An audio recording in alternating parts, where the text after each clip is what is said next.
Pearl Harbor को हराना नामुमकिन सा था। इतनी बेहतरीन ढंग से उन्होंने आक्रमण किया था। सबके पास होता कंफर्म करने के लिए, अगर तुमको गोली लग गई तो तुम्हारे बदले में इसको कौन उड़ाएगा। जब मारना चालू किया, वहां से बम गिराना ना। हवाई द्वीप पर एक जगह था पर्ल हार्बर। क्या नाम था? पर्ल हार्बर पर उस समय उसने दुनिया का सबसे बड़ा सैन्य अड्डा बना दिया और वहां लगभग 150 पानी वाली जहाजों का एक फ्लीट तैयार किया। भारत के पास अभी एगो विक्रांत है, एगो विक्रमादित्य है और बहुत बड़े बड़े तो फ्लीट भी नहीं है हमारे पास। लेकिन अमेरिका ने तो पूरी तरह से तबाही का पूरा फुल प्लान बना के चलाया। अमेरिका, जापान देखा कि यार ये तो गलत बात है। ये जापान के पास उस समय लगभग 110 थे फ्लीट। और देखिए, कोई भी देश अपनी टोटल फ्लीट, जैसे नौसेना की क्षमता फ्लीट 100% रिवील तो करता नहीं है, काय को करेगा कोई भी देश। लेकिन जापान के पास उस समय लगभग 110 थे और अमेरिका के पास 150। और अमेरिका नेक्स्ट 200 जहाजों का ऑर्डर कर चुका था। जापान देखा कि रे भाई साहब, 150 अभी है, 200 का ऑर्डर दिया है, 350 हो जाएगा, इसका कहीं युद्ध नहीं है, हथियार बनाइए रहा, इसको रोकना जरूरी है, इसको रोकना जरूरी है। जापान कहा कि खिलाओ वो, क्या वो खेला। जापान कहा कि ना होगा हमसे। जापान ने अपनी नौसेना लाया और यहां लेके गया कहां पर? पर्ल हार्बर पे। अब मारा, सुबेरे 7 बजे से बम मारना चालू किया। विमान वाहक पोत होते हैं, जहाज जिसके ऊपर लड़ाकू, पानी वाली जहाज होती है जिसके ऊपर रनवे बना होता है, वहां से छोटी जहाजें टेक ऑफ करती है। लड़ाकू जहाजें जो होती है ना, वो छोटी होती है साइज में। लड़ाकू जहाजें साइज में क्या होती है? छोटी होती है, जिस वजह से वो इजीली टेक ऑफ कर सकती हैं और ले जाके बम भर भर के लगी सब गिराने। और पूरा देखते देखते देखते 7 दिसंबर 1941, 7 दिसंबर 1941 अमेरिका ने पर्ल हार्बर पर सुबह 7 बजे दस्तक दिया। लोग बरस कर रहे थे। नहीं, यहां जापान नहीं, यहां पर पर्ल हार्बर पर सैनिक क्या कर रहे थे? बरस कर। कोई अखबार पढ़ रहा था, कोनो बतिया रहा था टेलीफोन पे। समझ में आ गया कि नहीं आ गया? कोई कुछ कर रहा था, कोई सफाई कर रहा था। पूरी पर्ल हार्बर में आसमान में जहाज दिखने लगा। अरे ये किसका जहाज है? और इतनी बेहतरीन ढंग से उन्होंने आक्रमण किया था पर्ल हार्बर पे, पूरी प्लानिंग के साथ। जैसे कोई नक्शा है ये पर्ल हार्बर, 5 गो गांव के बराबर अकेले, इतना छोटा सा तो होता नहीं है यहाँ पर। अब उसके अलग अलग एरिया होता है। यहाँ पर एमुनेशन एरिया होता है, यहाँ पे हथियार रखे होते हैं। एक एरिया होता है रडार एरिया, जहां पे निगरानी के सारे सामान होते हैं। एक होता है रेसिडेंशियल एरिया, जहां पे सैनिक सब आराम करते हैं। एक एरिया होता है एडमिनिस्ट्रेटिव एरिया, जहां पे सारे डिसीजंस लिए जाते हैं। एक होता है टेक्निकल एरिया, जिसमें सारे टेक्निकल मशीनरीज वगैरह लगी होती हैं। एक होती है इलेक्ट्रिकल एरिया, जहां बिजली वगैरह होता है। एक मेन फाइटर एरिया, जहां पे रनवे होता है। यहाँ पे क्या होता है? रनवे होता है। इस रनवे पे क्या खड़े रहेंगे? जहाज। और यहां पर एक मेन होगा डकयार्ड होगा, डकयार्ड होगा, जहां पानी वाली जहाजें ऐसे ऐसे आके खड़ी रहेंगी। एक जो बैकयार्ड में था अलग से, यहां पे भी पानी वाली जहाजें आके खड़ी थी यहाँ पे। तो यहाँ पे सामान लोड करने के लिए पानी वाली जहाज में बंदरगाह होगा, एक दूसरे साइड में बंदरगाह था। ये पूरा नक्शा था किसका? Pearl Harbor. पर्ल हार्बर को हराना नामुमकिन सा था। 3 ठो इसमें क्या थी? डकयार्ड थी, वहां पे नौसेना 2 ठो, एक लड़ाई के लिए रेडी थी, एक स्टैंड बाई में थी, या एक यहाँ पे थी। एक मेंटेनेंस वाला अलग था, जहाजें बिगड़ जाती हैं तो वहां जाके मेंटेनेंस होगी। उसके अलावा एयरफोर्स के लिए रनवे था, यहाँ पे बंकर था, सैनिक यहाँ रहते थे सब। समझ आ गया कि नहीं? स्कूल था, जो सैनिक वगैरह रहते हैं उनके बाल बच्चे की पढ़ाई के लिए क्या था? स्कूल। पूरा शहर बसा दिया था। सुबह सुबह पहुंची कौन? जापानी एयरफोर्स।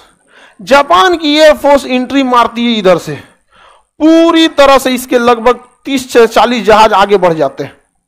उसके पीछे कुछ जहाज और आते हैं जो इस साइड से चले जाते हैं। उसके पीछे और आते हैं जहाज जो अलग डायरेक्शन में चले जाते हैं। मतलब वो सब सबसे टारगेट फिक्स करके आए थे सब।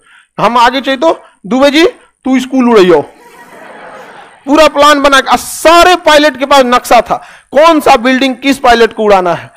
और सबके पास होता कंफर्म करने के लिए, अगर तुमको गोली लग गई तो तुम्हारे बदले में इसको कौन उड़ाएगा। मतलब एक टारगेट, दो जहाज। और उसी हिसाब से घुस गए कि जिनको ये उड़ाना है वो पहले घुस गए। ऐसे नहीं कि बकलोल की तरह अरे हमला करो, धाए धाए मार दिया इसको, इधर मार, पूरा बवाल हुआ, वो सब रेडी हो गया, सब कुछ नहीं। पूरा एरिया के हिसाब से वो रनवे से उड़ान ही भरे थे। इस हिसाब से जापानी सब इस हिसाब से उड़ान भरे थे कि जिसको अंदर हमला करना है वो पहले उड़ान भर लिया, जिसको बीच में करना है वो था बाद में आया, जिसको इधर करना था यहां पे।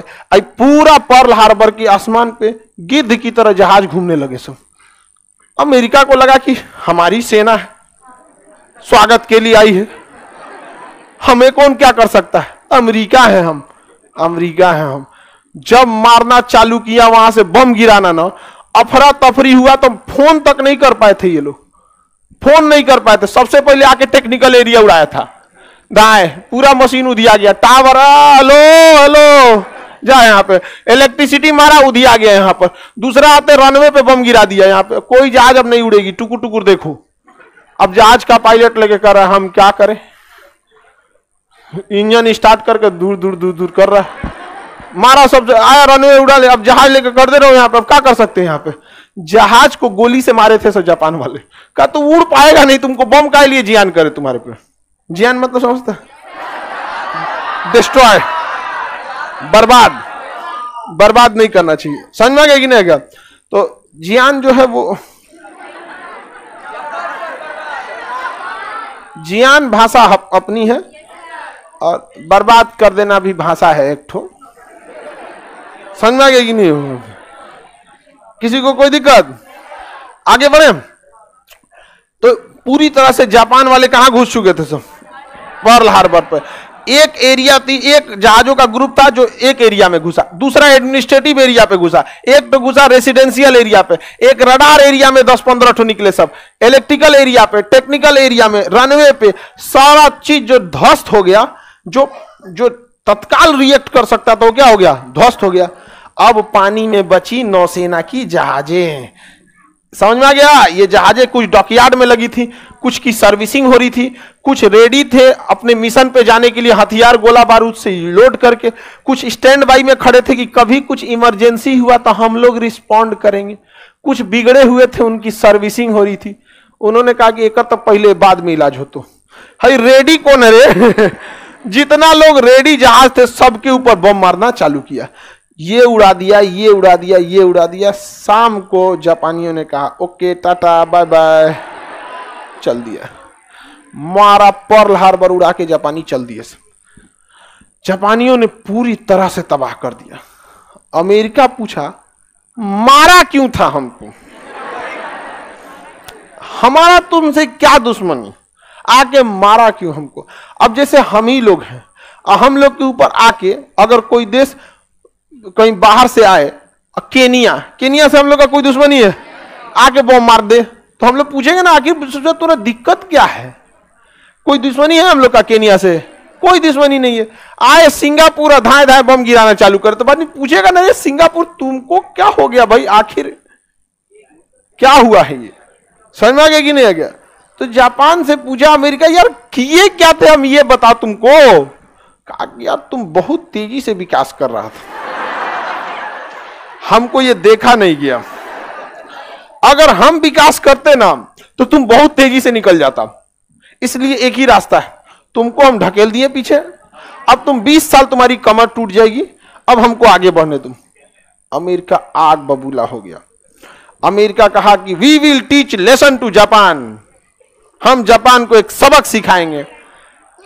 जापान के राजा तो हीरो ही, तो we doesn't consider America is an important country. कहा हम अमेरिका को कोई इंपॉर्टेंट कंट्री नहीं मारते हैं, सुबह अभी तो मार के आए हैं। इसमें अमेरिका, ये जो जापान के जहाज जो पायलट थे उनका जब एम्यूनिशन खत्म हो गया था गोली, तो जब सारा बम्बार्डमेंट कर दिए सब ना, तो अब बच गए कौन, सैनिक लोग। तो खोज खोज को गोली मार रहा था जहाजिया पे से, जहाजिया नीचे ले आके चला हो गोली, अब भागता मार धा धा धा मारा, सब पूरी तरह से ध्वस्त कर दिया। जब गोलियां खत्म हो गई थी तो इन लोग का ये अपनी जहाज ले आके लड़ा देते थे सब, कामाकाजी बोला जाता था। क्या कहा जाता है, कामाकाजी। जापानी सब इतने ज्यादा, आज भी सबसे ज्यादा देश के प्रति समर्पित जापानी रहते हैं सर। 110 साल की एज में भी वो पेंशन नहीं लेते हैं, जबकि जापान के लोगों को पेंशन दिया जाता है, लेकिन जापान का ज्यादातर व्यक्ति अपना पेंशन देश के लिए लौटा देता है। और जापान के लोग आज भी 110 साल की एज में भी बिजनेस करते हैं, कुछ ना कुछ काम करेंगे। यहाँ पर आप देखिए कुछ कुछ रेस्टोरेंट रहेगा, वहाँ बूढ़े बूढ़े लोग बैठे रहेंगे, लेकिन वो कहते हैं कि हमको अपने देश के लिए काम करना है। और वहाँ के लोगों का कल्चर है ये, कहते हैं कि अगर हम काम नहीं करेंगे तो समझ जाओ हम जल्दी मरेंगे। और सबसे ज्यादा जिंदगी कौन जीता है? जापान में। तो 110 साल वहाँ नॉर्मल है। हमारे यहाँ 110 साल में तो आदमी पारदर्शी हो जाए, आर पार दिखने लगेगा। अरे चाचा वो पार दिख रहा है जी 110 साल में एकदम बेचारा अजीब सियार हो जाएगा आदमी, एकदम बहुत दिक्कत हो जाएगा 110 साल में। तो पूरा पर्ल हार्बर किसने उड़ा दिया? किसने उड़ा दिया? जापान ने। अमेरिका बेचारा जहर का घोट पी के रखा। कहा जापान तुमको भुगतना पड़ेगा, तो कहा फिर बोलेगा रे तुम फिर भुगतना पड़ेगा। अब अमेरिका पूरा आग बबूला हो गया। कहा कि ब्रिटेन, ये ब्रिटेन बहुत मारा रे हमको ब्रिटेन का डूबी हुई कश्ती से किनारा पूछते हो तुमको तो दूर जाके मारा, हम तो सीधाने खड़े हैं, हम तो एकदम ईपी सेंटर पे खड़े हैं। मार रहा है जर्मनी, 15 दिन 15 रात बिना रुके बम गिराया, तुम 3 घंटा में उबिया आ गया बेचारा अमेरिका आग बबूला हो गया। कहा जापानियों को सबक सिखाना पड़ेगा। और जापान ने आया यहां से पर्ल हार्बर को उड़ा दिया। कहा यार तुम मेरे बगल में बैठ के कर रहा था, पता नहीं कौन चीज नौसेना बना रहा था, हमको टेंशन हो रहा था, मार दिया हम। बाकी अमेरिका हमको तुमसे कोई दुश्मनी नहीं है जापानियों सबको पूरा अमेरिका वाला दुश्मनी से एकदम देख रहा था, बर्बाद कर देंगे जापान तुमको। जापान कहा कि जापान अब अपनी नौसेना बढ़ाने लगा और अमेरिका से कहा देखो तुम बहुत ज्यादा बना रहे थे ना यार, हमको दिक्कत हो गया था, इसलिए हम अब दिक्कत नहीं है, अब तुम बना सकते हो, क्योंकि तुमको बनाने में 40 साल लगे।